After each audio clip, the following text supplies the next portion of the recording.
People that escaped a bad relationship. What's the first red flag you ignored that would have saved you a lot of time if handled? Disrespect, and they weren't willing to discuss issues openly or listen to my feelings. Not just that, but when you stand up for yourself or bring up their bad behavior and they start acting like the victim and how wrong you were to talk to them that way. Making changes to myself to suit my partner's wants and moods without any regard to whether they were positively or negatively impacting my life. And it was never enough. Asking for the same in return was too much to ask.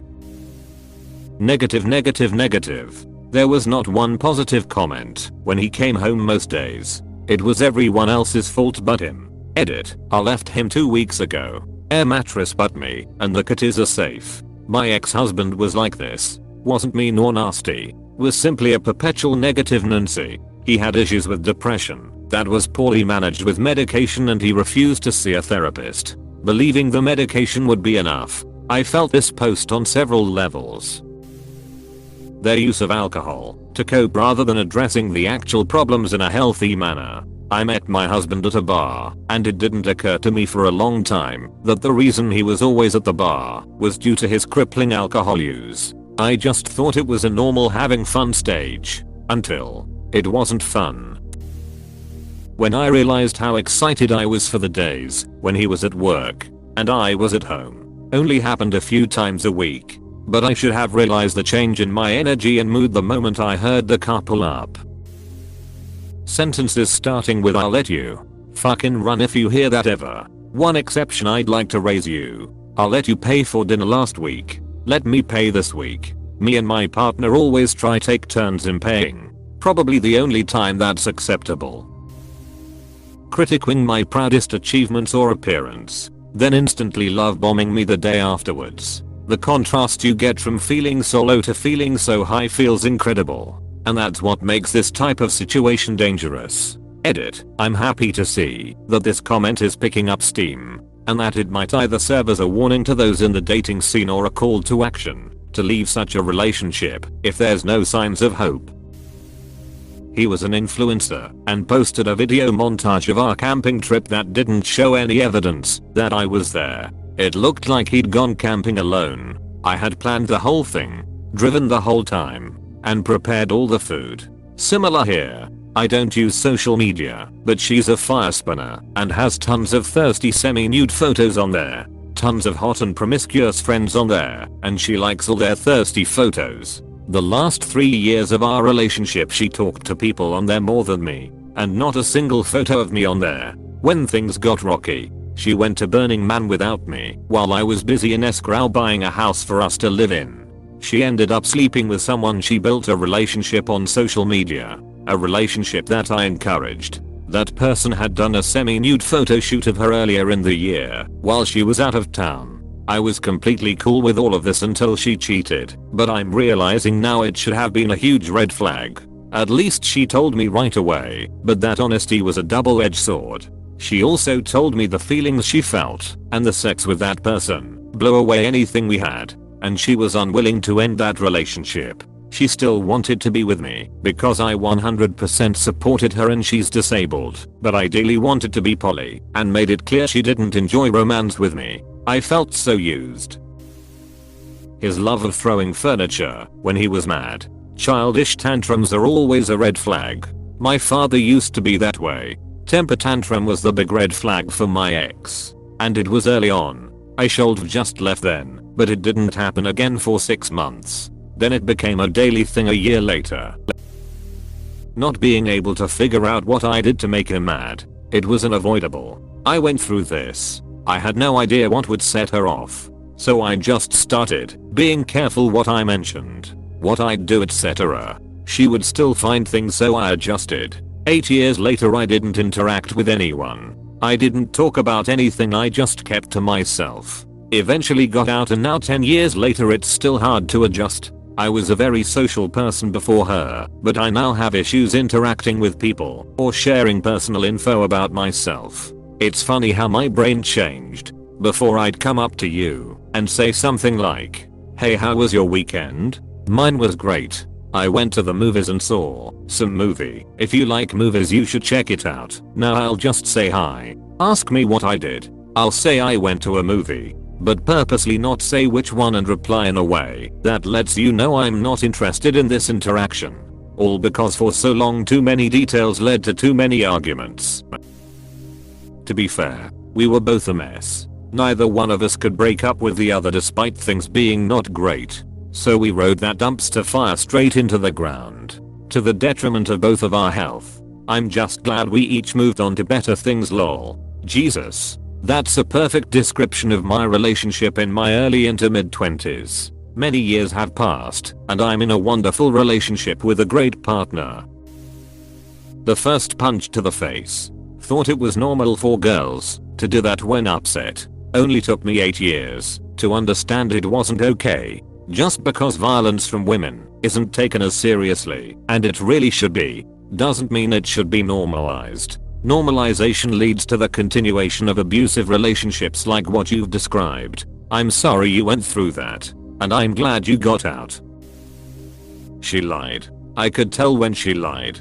I always had a fairly good bullshit detector, and she was into me and thought that lying to others helped prove she was smart enough for me. For whatever reason, I thought it was kind of cute and free-spirited. I thought she'd never lie to me. At first she never lied to me. I'd watch her lie to everyone else, and slowly tried to help her see that all it did was make her life more difficult. She was trying to change. We were working on it. Then she never lied about important things to me. We were working on it. She wanted to get better. Then she betrayed me, and when confronted with a heads up that I knew what was going on, she lied about it each and every step of the way, while I kept incrementally showing more proof of exactly what I knew happened. So, when people show you who they are, believe them. When I caught her coming out of a bedroom the morning after a party we attended on her turf, 2 weeks into the relationship, she was in there with a guy who was that guy early on in our relationship. She managed to gaslight me into believing that nothing happened in there with him. Even got me to apologize to him for calling it out. A few years later I found out she'd FK'd the guy that night. I was downstairs sleeping on the sofa. Brother, I don't have words for you today. I just want to say, brother, and look onward with a gaze up into the sky. How they talk about the people in their life. Avoid people who blame others for their life. If you don't, you're going to be the next one in the receiving end of that blame. My ex is one of those guys where all his exes are psychos. Even the ex who he's now back together and engaged with, he referred to as a psycho when he was dating me, but now they're back together. I'm one of the many psycho chicks he's dated. Hindsight. Dude was 50 red flags in a trench coat, yet I was all in. The I can fix them. Mince it is so real. And I'll never again judge someone who's gone through it. After I was diagnosed with testicular cancer, she got drunk with her best friend and planned a trip for the two of them, not me, over New Year's Eve. I told her how upset it made me, and she turned around and did the same thing again on Valentine's Day.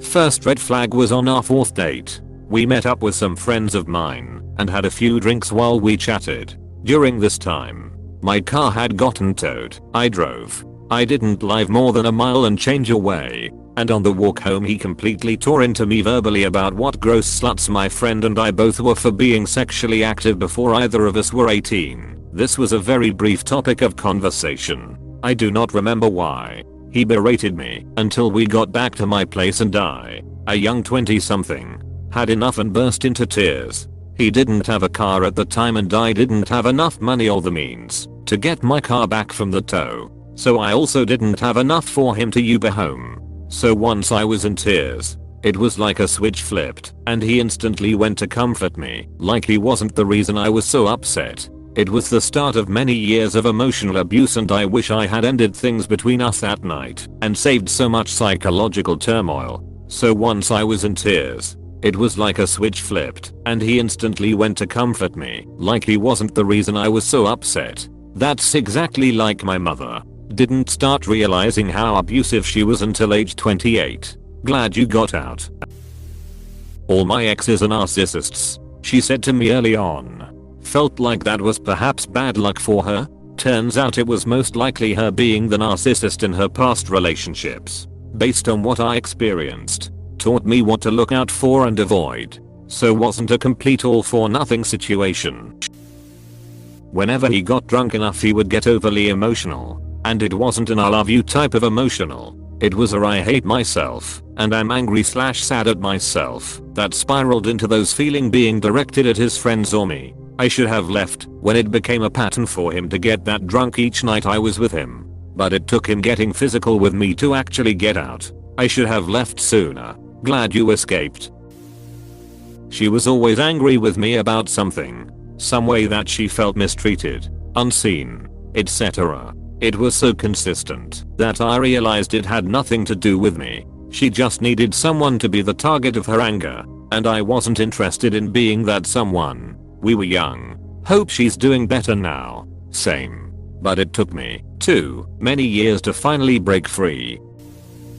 Aggressive or emphatic reactions to truly benign things. If you notice they can't keep their cool for absolute non-problems, real problems will have them blowing their gaskets. If you notice they can't keep their cool for absolute non-problems, real problems will have them blowing their gaskets. I'm weirdly the other way around. Big real actual problems, everything will be handled, and it will be handled now in a manner appropriate to the situation. Minor inconvenience, I will crumble right then and there, unless in public. At that point the mental breakdown can wait until I'm safe. Telling me he loved me within 2 weeks of meeting me. Full love bombing. He turned out to be a massive manipulator who put me through hell. The 5 years I spent with him, 5 of those wanting to leave, are the only I've ever regretted. The love bombing got me too.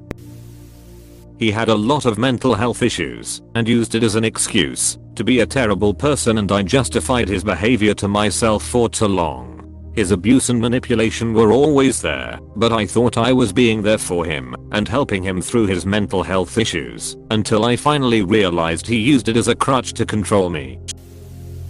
Getting calls and texts in the middle of the night, demanding I come over, then stacking furniture to block the front door to prevent me from leaving while I slept. The sex was amazing. I think that's why I ignored the early signs of insanity. But when she tried to spike my drink one night, I called it quits. It was honestly fun while it lasted, but I was on edge, thinking I might wake up with my throat cut or something. I had a similar experience though without being drugged. I did slightly worry about this happening to me though. The first time she locked me out of my bedroom and refused to let me sleep in my bed should have been the red flag that I should not have overlooked.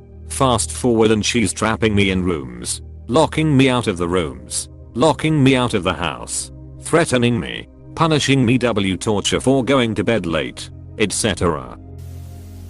She was super sweet for the first 4 to 6 months. By then she had her hooks in me and her true narcissistic self began to emerge. Man, if I had split right there, I would have saved myself so much pain and misery. My FWB. She started the whole thing off with I could just pick some guy off Tinder instead, and she never stopped reminding me how replaceable I was. It took me a long time to figure out that she genuinely meant she was better than me because I could have been anybody. I was always put on the back burner. She never put me first and always seemed to care more about other people's problems and feelings way more than mine.